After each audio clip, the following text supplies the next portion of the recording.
A gravação foi iniciada. Obrigada, Hélio. Bom dia a todos. Estamos começando a sessão da 5ª Câmara Julgadora do Tribunal de Impostos e Taxas, no dia 5 de outubro de 2022, às 8 horas e 44 minutos. Essa sessão está sendo gravada e será disponibilizada no canal do Tribunal de Impostos e Taxas no YouTube. Encontram-se presentes para a sessão doutora Raquel, doutor Calderize, doutor Rui e o representante fiscal doutor Pedro, e eu, Adriana, que vou presidir a sessão, tendo em vista a ausência do presidente da Câmara, doutor Samuel. Vamos dar início ao julgamento. Um processo, o nome do autuado é Marelli Sistemas Automotivos, Indústria e Comércio Brasil Limitada. Relatora é a doutora Raquel.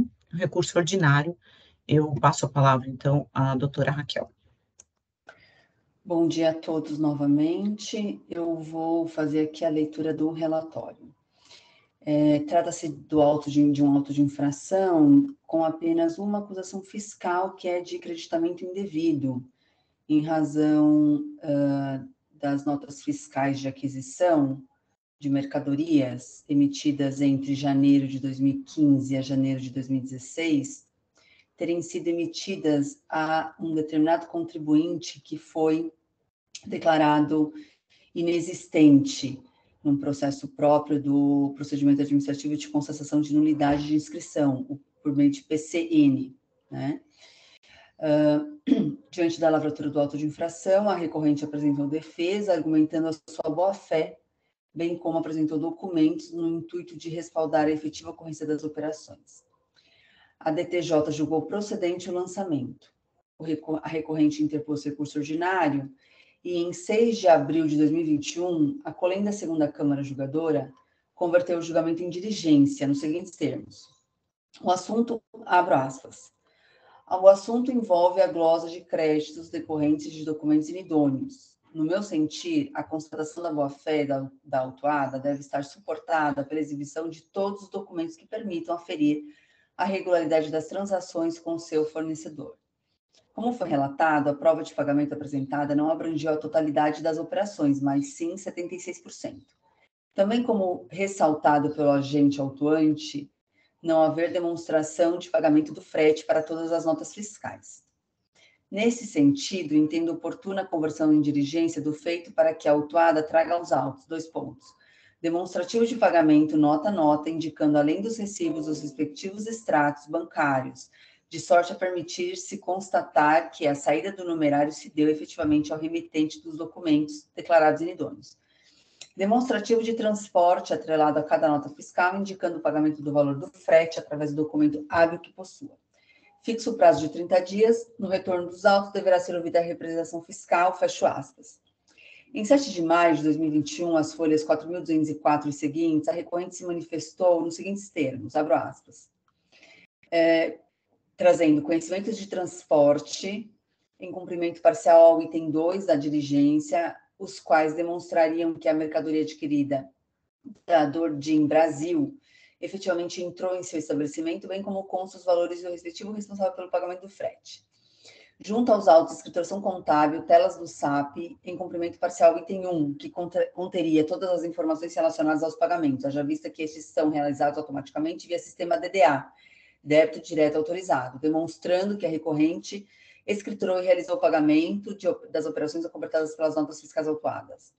Requer a concessão do prazo adicional de 30 dias para que possa apresentar os demais documentos e informações que corroboram com a comprovação do direito inequívoco da recorrente, visando atender integralmente à diligência fiscal requerida nos presentes autos, uma vez que enfrenta dificuldades para o levantamento da documentação pertinente em razão das medidas adotadas para a contenção da pandemia do coronavírus, visto que seus colaboradores têm trabalhado em regime de home office.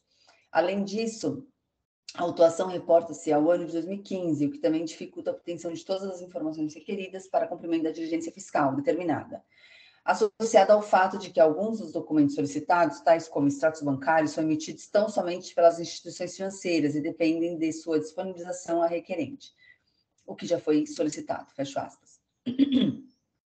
Em 28 de maio de 2021, a recorrente apresentou manifestação complementar, folhas 4.546 a 4.552, carreada com os seguintes documentos, nota a nota.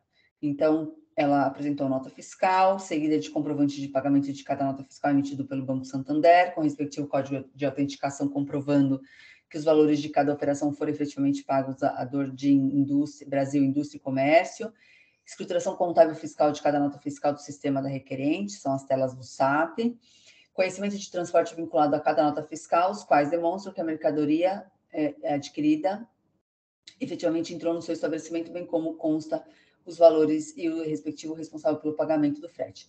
Essas são as considerações que a recorrente fez na juntada do dia 28 de maio de 2021. Alega ainda que os pagamentos teriam sido realizados por DDA, débito direto autorizado, cobrança em que o credor, a Dordin, envia boletos para o cliente diretamente na conta bancária.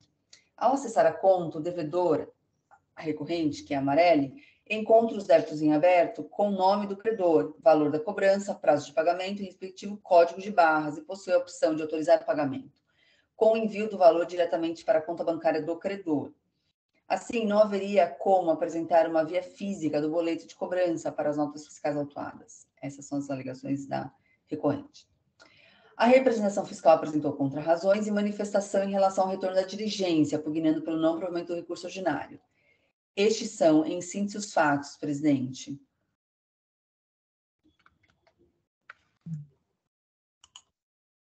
Pois não, então, doutora Monique Araújo Malaquias Souza. Bom dia, doutora. A senhora tem 15 minutos para realizar a sustentação oral. Fique à vontade. Bom dia a todos os aqui presentes. Cumprimento a todos na pessoa da juíza relatora e juíza presidente. Então, como bem relatado, vou ser bem breve. O relatório foi extremamente completo. A discussão, basicamente, é se houve ou não a simulação das operações de aquisição, em decorrência da constatação de nulidade da empresa Dordin Brasil em 2019, que retroagiu até a decisão do processo de nulidade, ela retroagiu até 2015, e esse é o fundamento da autuação. A fiscalização, ela entende, então, que a Amarelli ela não poderia ter se creditado, nem efetuado qualquer tipo de operação com essa empresa por ela ser inidônea, por ela ser nula. Primeiro, eu quero fazer só um destaque que tem uma preliminar de decadência, nesse caso, porque a fiscalização ela entende que se aplica, a DTJ, ela entende que se aplica 173 do CTN, e o STJ, já em caráter repetitivo, decidiu que, mesmo se tratando de glosa de crédito de CMS, se eu tiver ocorrido recolhimento parcial no período, se aplica o 150 do CTN. Então, nesse caso, a gente tem a decadência do período de janeiro a maio de 2015. Isso é a preliminar, né? Então, quanto a esse ponto, é necessário o reconhecimento da decadência parcial do lançamento. E aí, quanto ao mérito, a DTJ entendeu que a Amarelli não comprovou documentalmente a sua boa-fé e a regularidade das operações. Então, a Amarelli apresenta todos os documentos que ela poderia ter acesso para aprovar tanto a sua boa-fé, tanto a ocorrência das operações. E a boa-fé é comprovada nos autos pelo fato de que a empresa estava inscrita no CNPJ na época das operações, porque o CNPJ dela foi baixado só depois da constatação da nulidade. Ela não tinha nenhuma restrição na inscrição estadual, que ocorreu somente em 2019, com o trânsito em julgado do processo administrativo de nulidade, e ela era certificada por auditoria internacional. E a Amarelli tem esses documentos, apresentou no processo, comprovando que, à época da realização das operações, ela se certificou com quem ela estava transacionando. Então, quanto à boa-fé, restou documentalmente comprovada nos autos. A fiscalização até apresenta no parecer, falando que o cartão CNPJ que foi apresentado nos autos foi recente, não foi da época da operação, mas isso não é relevante no caso, considerando que a baixa do CNPJ existe lá no cartão a data da baixa. Então, no período anterior, ela estava ativa e regular.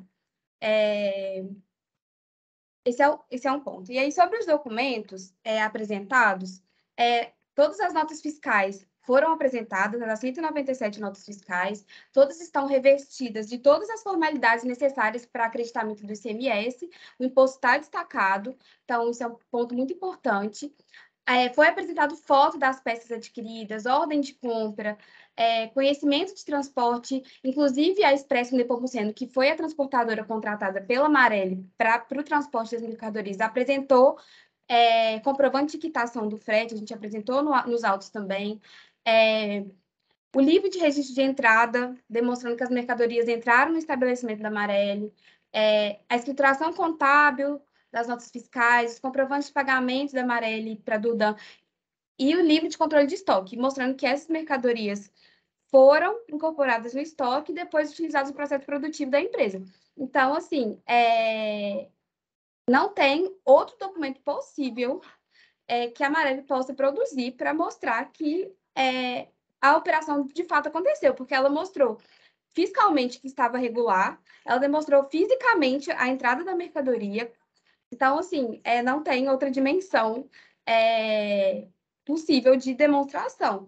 E aí, em abril de 2021, o julgamento teve início, né, e ele foi convertido em diligência, porque a Marelli tinha juntado os comprovantes de pagamento por amostragem. Ela juntou de 150 notas fiscais e são, no total, 197. E a Marelli estava tendo muita dificuldade de juntar esses documentos, porque a instituição financeira, pela forma de pagamento, que é o DDA, né, que é o débito direto autorizado, ele não gera um comprovante de pagamento com o CNPJ do vendedor, de quem você está pagando, né?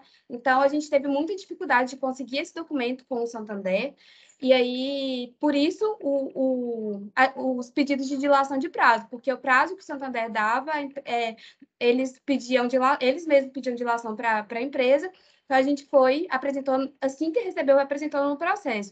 Isso é um ponto, inclusive, que a fiscalização alega que os comprovantes não têm o CNPJ da Dudan. Só que o comprovante de pagamento com o CNPJ foi apresentado nos autos. Eu não estou conseguindo acesso aos autos aqui na Copa Integral, mas a última manifestação da Marelli tem os comprovantes com cada CNPJ, porque os comprovantes nota a nota que a gente juntou, ele realmente não tem o CNPJ, mas depois a Marelli juntou, assim que o banco disponibilizou. Então, assim, não tem como, assim, falar que essa operação não aconteceu, porque ela, de fato, foi comprovada fiscalmente e materialmente. Então, nesse ponto, a gente reitera o pedido de cancelamento integral da autuação ante a decadência, a boa-fé e a ocorrência das operações. É isso, muito obrigada. Alguém tem alguma pergunta para a doutora Monique?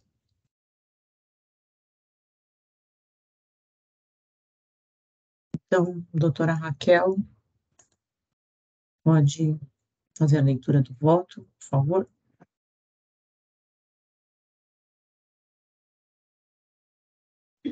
Presidente, eu estou aqui com uma dificuldade. Você pode me dar um minutinho para eu só terminar de formatar aqui, que hoje o sistema está esquisito, ele não está permitindo algumas funções aqui. Me deem só Claro, uns 2 sem minutinhos, por problemas. gentileza. Tranquilo.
Acho que eu consegui, presidente. Já registrei o voto. Farei a leitura do meu voto, então. Obrigada. O recurso ordinário atende aos requisitos de admissibilidade e, por isso, dele tomo parcial conhecimento. De início, consigno que não conheço do recurso ordinário no tocante aos argumentos de confiscatoriedade da multa aplicada, tendo em vista a vedação contida no artigo 28 da Lei 13.457 de 2009. A recorrente alega preliminarmente a decadência do crédito tributário com fundamento no artigo 150, parágrafo 4º do CTN. Contudo, o prazo decadencial para situações envolvendo creditamento indevido já está simulado neste egrégio tribunal. Vejamos o teor da súmula 9 de 2017. Abro aspas. Nas autuações originadas da escrituração de créditos indevidos de ICMS, aplique-se a regra decadencial disposta no artigo 173, inciso 1 do CTN, fecho aspas. Por conta disso, o pleito da recorrente não merece acolhimento.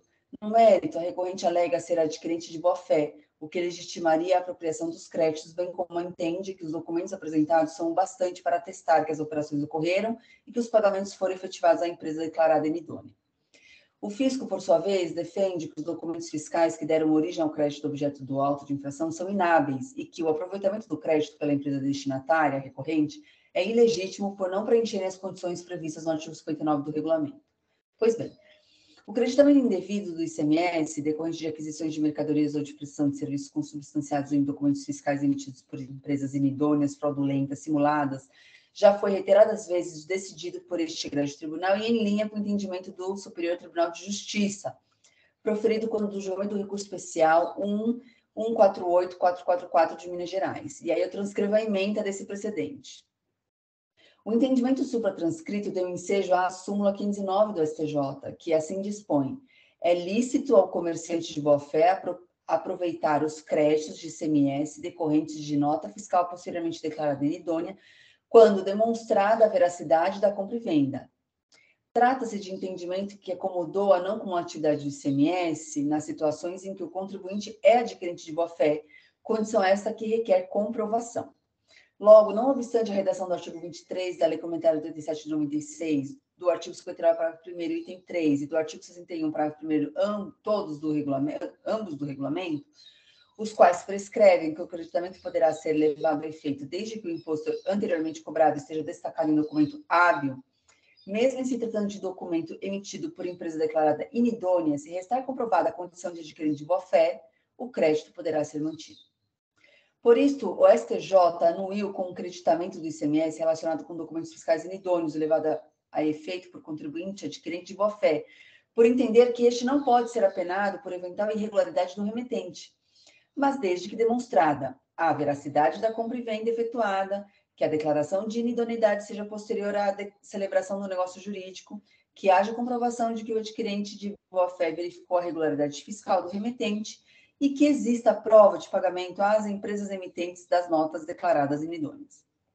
Assim, alinho-me ao entendimento segundo o qual a regularidade ou não do creditamento do imposto em situações como a do presente caso depende de uma análise casuística das provas apresentadas. O processo administrativo tributário é regido pelo princípio da busca da verdade material, o que impõe envidarmos os melhores esforços para compreender o que realmente ocorreu e que sejam consideradas as provas apresentadas pelas partes, além de outras verificações de ofício que puderem ser realizadas. O emitente dos documentos fiscais, no item 1 do auto de infração, PCN Dordan Brasil Indústria e Comércio de Peças Industrial Limitada, inscrição estadual número tal, teve os seus documentos fiscais emitidos a partir de janeiro de 2015 considerados inidôneos, tendo em vista que foi constatada a ocorrência de inexistência do estabelecimento para o qual foi concedida a inscrição, conforme a apuração constante do processo SF número 1316-70-2361 de 2018, relativo ao PCN, juntado às folhas 2.639 a 2.653, elaborado em conformidade com o disposto da portaria CAT 95 de 2006, que resultou na alteração de sua situação cadastral no estado para nulo. Ao confrontar as datas de emissão dos documentos fiscais tidos como inábeis, que foram emitidos em janeiro de 2015 e janeiro de 2016, conforme demonstrativo 1 do auto, que está às folhas 9 seguintes, Com a data da publicação da declaração de nulidade, que ocorreu em 22 de outubro de 2019, que está às folhas 26 e 51, tem-se que esta última ocorreu posteriormente à emissão das notas fiscais. No que tange à comprovação da efetiva ocorrência das operações, a recorrente anexou à sua defesa toda a documentação que evidencia a efetiva ocorrência das operações autuadas, como, por exemplo, notas fiscais recebidas, pedidos de compra, registros fiscais dos documentos de entrada, os conhecimentos de transporte, registros de controle de estoque. A comprovação da efetiva ocorrência das operações autuadas também é evidenciada pelo relatório manuscrito de entrada, que é o documento 13 da impugnação, preenchido no momento em que as referidas mercadorias adentraram no estabelecimento da recorrente, contendo as seguintes informações: número da nota fiscal, data da entrada da nota, nome do motorista, placa, hora da entrada, visto da portaria e a transportadora. Especificamente em relação à comprovação dos pagamentos, a Colém da Segunda Câmara deste egrégio tribunal, ao converter o julgamento em diligência, determinou que a recorrente apresentasse, nota a nota, os extratos bancários que comprovassem que a remetente inidônea foi a beneficiária dos pagamentos dos valores indicados nas notas fiscais. As folhas 4546 e seguinte, a recorrente alega que os pagamentos feitos em favor da remetente inidônea teriam sido realizados por PDA, cobrança em que o credor enviaria boletos diretamente à conta bancária do cliente, que é a Amarelli, e este, ao acessá-la, encontraria os débitos em aberto a favor do credor, do ORDAN. Valor da cobrança, prazo de pagamento e respectivo código de barras, tendo a opção de autorizar o pagamento e enviar o respectivo valor diretamente para a conta bancária do credor. Nesse sentido, apresenta comprovantes de compromisso de emissão do Banco Santander, em que constaria, entre outras informações, o código do boleto, valor, nome do pagador e do beneficiário. No entanto, a recorrente não apresentou os extratos bancários, atestando a movimentação financeira dos numerários indicados nas notas fiscais, motivo pelo qual reputa que os pagamentos foram parcialmente comprovados. Em relação ao transporte das mercadorias, a recorrente apresentou conhecimentos de transporte em que constam a autuada como tomadora do serviço de transporte, vide folhas 3891 a 3901, não sendo possível que tivesse retirado as mercadorias no local indicado nos DANFs, posto que restou comprovado através do PCN que no endereço no CADESP da emitente não existia a empresa na época das operações. Consta dos autos a declaração assinada pela proprietária do imóvel, a J Empreendimentos e Participações Limitada, atestando que a Dordan Brasil locou o imóvel até a data de 9 de janeiro de 2015. Tal informação também foi confirmada em declaração do sócio da empresa Dordan, que está às folhas 2640, 2643 e 2647. Diante disso, não é crível que a recorrente desconhecesse a irregularidade da empresa remetente das mercadorias, o que inviabiliza atestar a boa-fé da autuada. A Câmara Superior deste egrégio tribunal já apreciou matéria idêntica, objeto do auto de infração 4047-6042, e assim decidiu. E aí eu trago a ementa desse precedente, em que restou consignado que, se o transporte seria de responsabilidade da autuada, essa não poderia desconhecer a inexistência do estabelecimento supostamente emitente. E aí eu trago a ementa e um trecho do relatório do voto. A recorrente também não apresentou ao fisco documentos que demonstrassem ter pesquisado a regularidade da empresa inidônea pelos diversos meios de pesquisa disponíveis aos contribuintes antes de terem iniciado as aquisições, tais como Sintegra, certidões de regularidade fiscal, CADESP, etc. e tal. Faltou-lhe, portanto, cautela, zelo ao negociar com a empresa fornecedora, tendo deixado de observar o artigo 22A do regulamento. Por fim, no tocante aos juros, acolho o pleito da representação fiscal pela aplicação da súmula 10 de 2017 revisada. Portanto, com base no todo acima exposto, tenho para mim que a boa-fé da recorrente não restou comprovada, motivo pelo qual conheço parcialmente do recurso ordinário para, no mérito, dar-lhe parcial provimento para reduzir os juros de mora, taxa Selic. Este é meu voto, presidente. Fico à disposição dos colegas. Obrigada, doutora Raquel. Alguém tem alguma manifestação? Senhora presidente, eu estou observando agora aqui no processo que a recorrente juntou uma petição, e está aqui as folhas, acho que 5777, que seria referente, eu estou abrindo aqui, seria supostamente referente à comprovação de pagamento, né?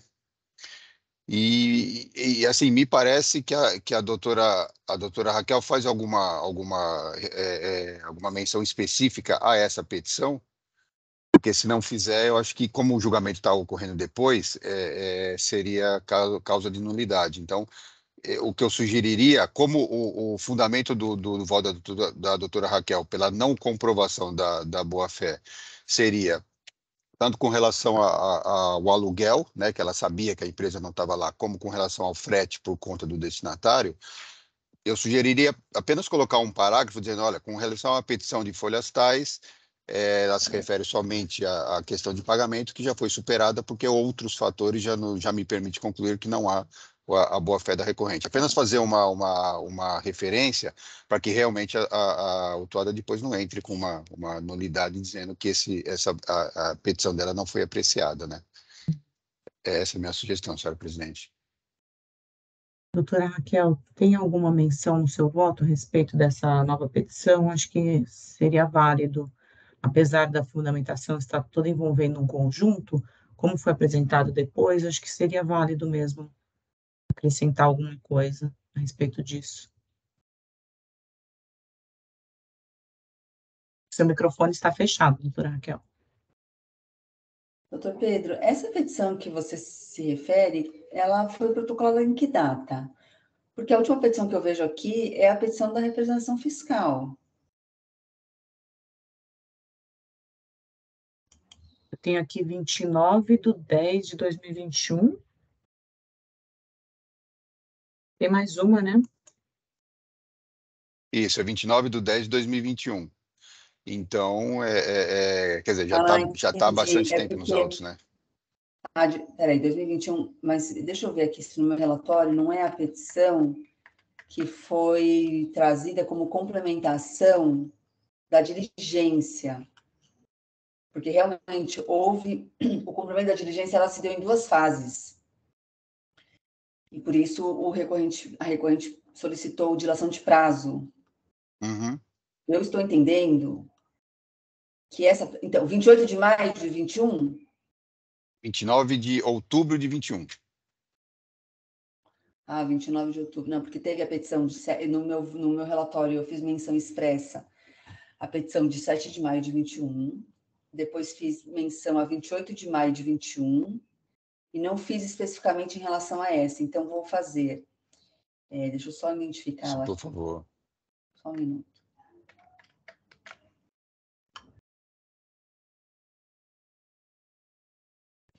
Doutor Pedro, essa petição de outubro de 21, ela é qual folha dos É autos? 5777. 5777. É a sequência 102, Raquel. Peraí.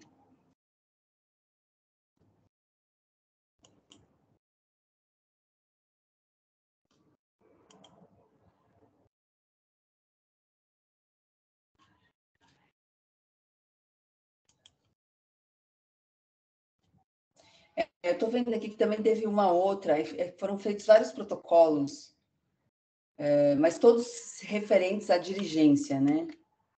Eu vou colocar, então, aqui no meu voto. Presidente, você libera, por favor?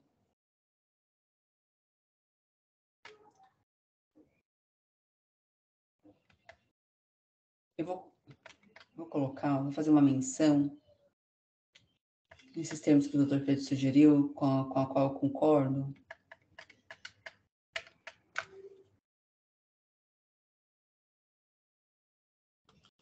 É que essas petições anteriores, que a doutora se refere, são todas antes do nosso parecer em retorno de diligência, né? Então, essa petição de folha 5777 é posterior ao nosso parecer sobre a diligência. Então, aí realmente ficaria sem o contraditório, né? Então, precisaria ter Entendi. uma menção explícita, né? Entendi.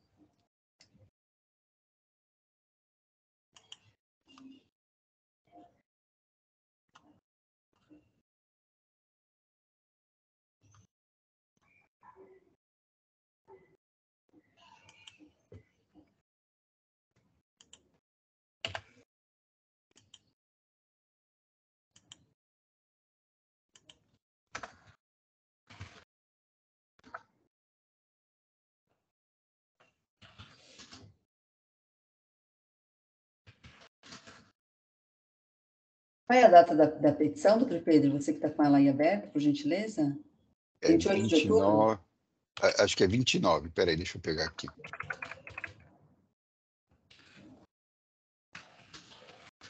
É 29/10/2021.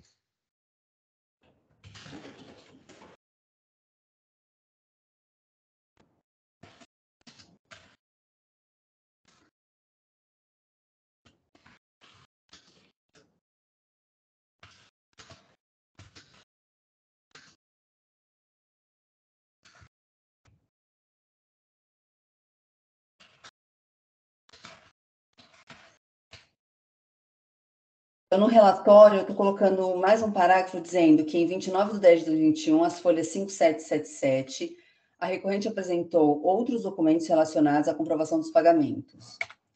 E aí, lá no voto, eu vou também fazer uma menção dizendo, a despeito destes documentos terem sido apresentados,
olha só, eu vou aqui,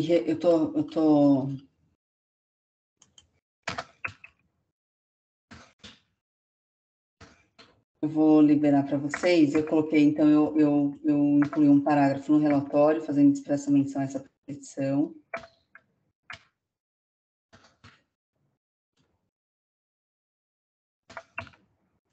E lá no voto, eu incluí um parágrafo no item... É que eu estou renumerando tudo aqui.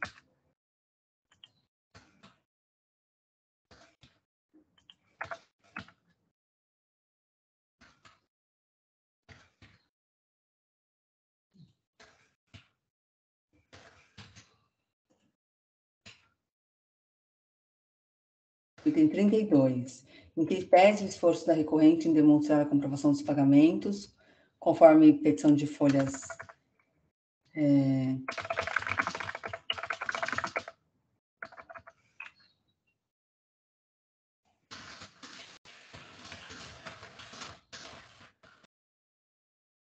Eu estou convencida, conforme petição de folhas tais, não estou convencida de que estes ocorreram.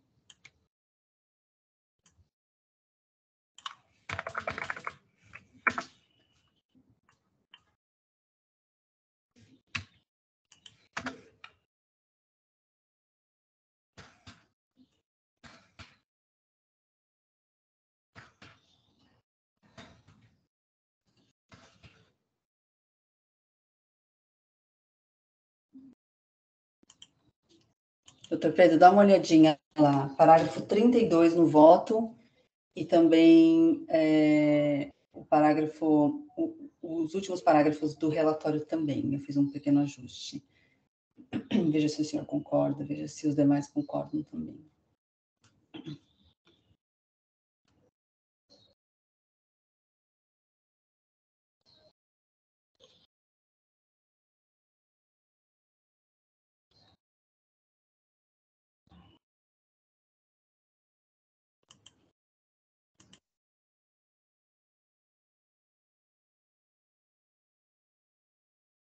Eu estou satisfeito, senhora, doutora Raquel.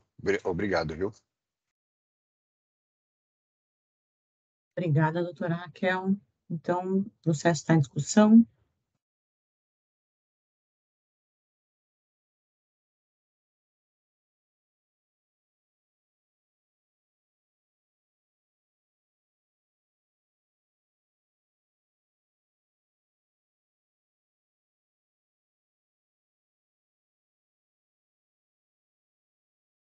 Iniciar debate.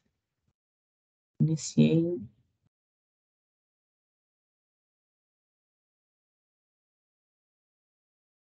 Se ninguém tem nenhuma observação, verificando o quórum para votação.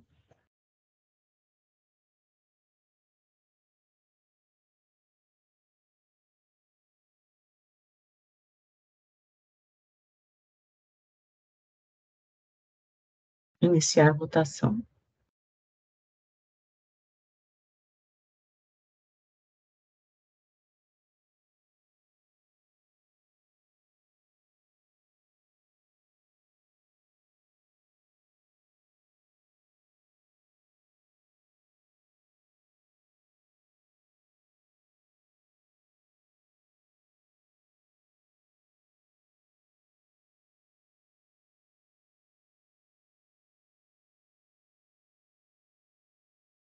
Então, por votação unânime, um recurso ordinário da Marelli Sistemas Automotivos foi conhecido parcialmente com julgamento de mérito e parcialmente provido.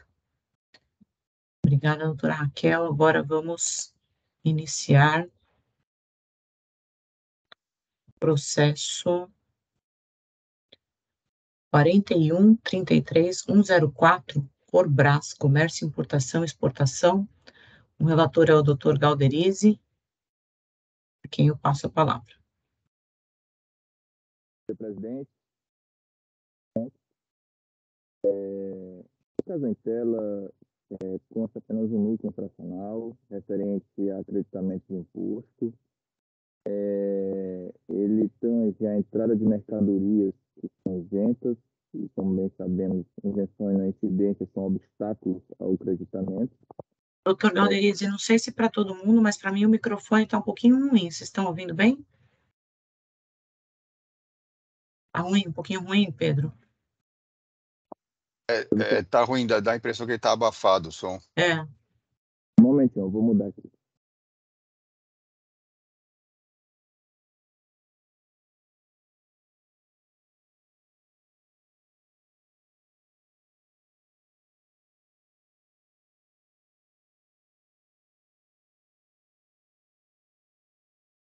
Consegue me ouvir melhor? Tá bem. Vou continuar então aqui com a leitura, tá bem? Retomando, é um único núcleo infracional referente a acreditamento. As mercadorias aqui são objetos de aplicação de norma isentiva. O contribuinte apresentou ainda em sede de defesa os seguintes argumentos aqui, 4, em relação à refutação do orçamento fiscal. Defende a possibilidade de manutenção dos créditos, e aqui seria à luz da aplicação do comunicado CAT 37, de 2009, a não incidência do ICMS, haja vista a aplicação necessária do teor da súmula 166, STJ, necessidade de relevação ou redução de multa, estamos diante aqui da aplicação do 527A e 527B do RICMES, bem como inconstitucionalidade dos juros da mora ao patamar superior à Selic. Tivemos inicialmente uma convenção de diligência pela Unidade de Julgamento de São Bernardo para elucidar algumas matérias de prova. O recorrente solicitou prazo adicional de 30 dias para atendimento ao solicitado e foi atendido. Contudo, não houve nenhuma manifestação trazida aos autos. O caso foi julgado em primeira instância, mantendo-se o lançamento, e vem agora a nossa análise. São 4 pontos de enfrentamento aqui, passarei a verificar de forma resumida cada um. Em relação à situação direta de mérito, nós estamos na aplicação ou não do comunicado CAT 37 de 2009. Isso porque é fato incontroverso e não houve nenhuma manifestação em sentido contrário do contribuinte que estamos diante de mercadorias isentas, tá? E a defesa, ela se alicerça no direito de manutenção de créditos com a aplicação da normativa CAT 37/2009. Pois bem, de fato existe a normativa, de fato ela prevê a possibilidade de haver a manutenção de crédito, só que para o caso em tela, não há elementos que nos possibilite a verificação de sua aplicação.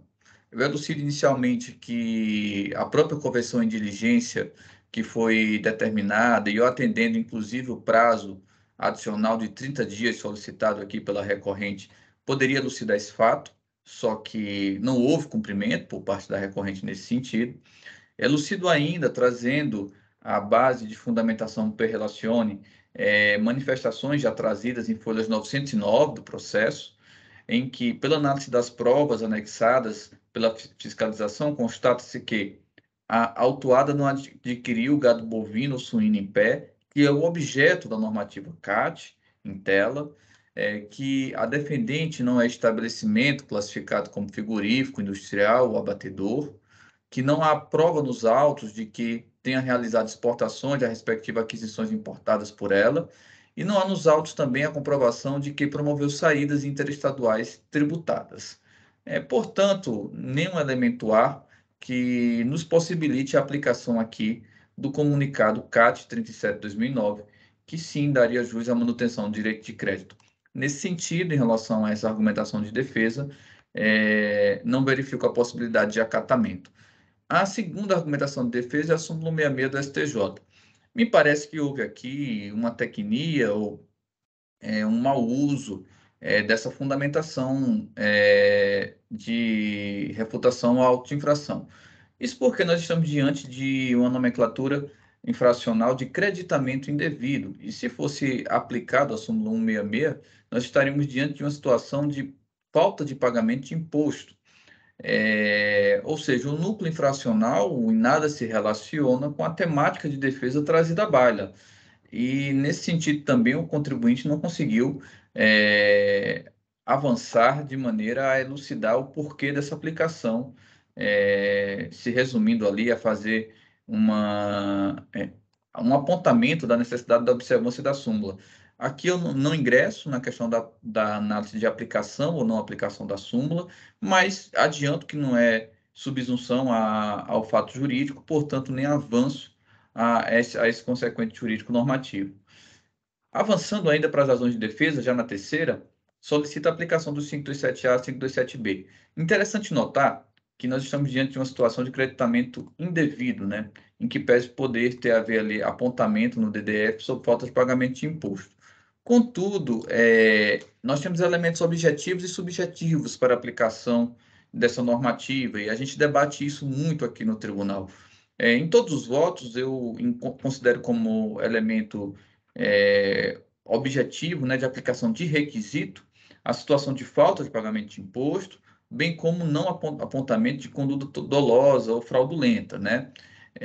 E ainda que se avance nesses casos, entendo que precisa sim ser enfrentado os elementos de cunho de aplicação de dosimetria. E aqui nós traremos pontos como reiteração, como porte econômico, para reincidência, para verificar a possibilidade ou não de aplicação. Eu pontuo que não há, por parte aqui do contribuinte, produção de elemento probatório que nos permite verificar o descompasso do que foi colocado como norma sancionatória e a possibilidade econômica frente ao ilícito tributário. Por esse ponto, não verifico a possibilidade de acatamento do 527A nem do 527P, por não haver nenhum ou outro fato jurídico, elementos para sua aplicação. Finalizando já, há aqui o enfrentamento em relação à aplicação e à determinação aqui dos juros até o limite da Selic. Eu verifico que em folhas 940, inclusive a própria representação fiscal traz manifestação nesse sentido, requerendo a aplicação do novo teor da súmula 10, vindo em boa hora, sempre destaco aqui, pelo próprio tribunal e com a participação da representação fiscal e, portanto, finalizando aqui a análise desse caso, voto registrado, para o conhecimento das alegações sendo que, no mérito, conferindo ali um provimento parcial, apenas no sentido de limitação à atualização dos juros da taxa Selic. Presidente, o voto está registrado nesses termos, fico aqui à disposição. Obrigada, doutor Valderize. O processo está em discussão.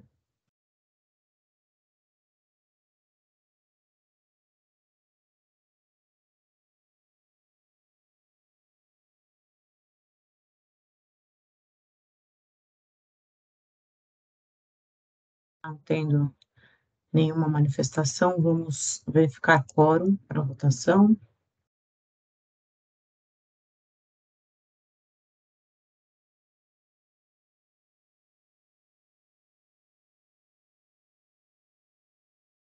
Processo em votação.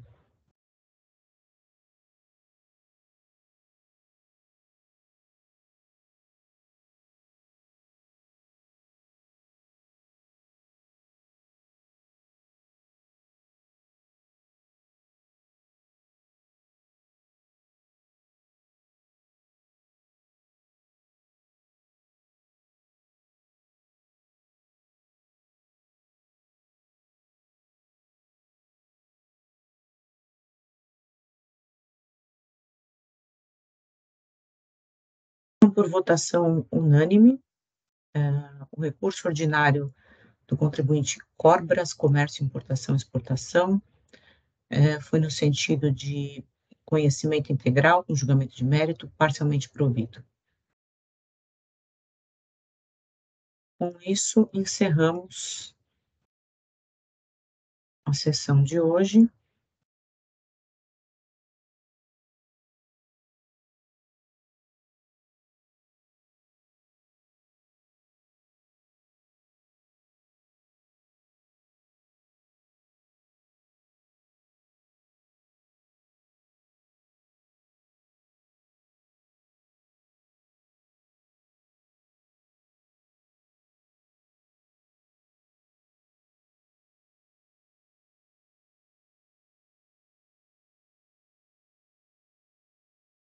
Eu peço ao Hélio, então, que interrompa a gravação.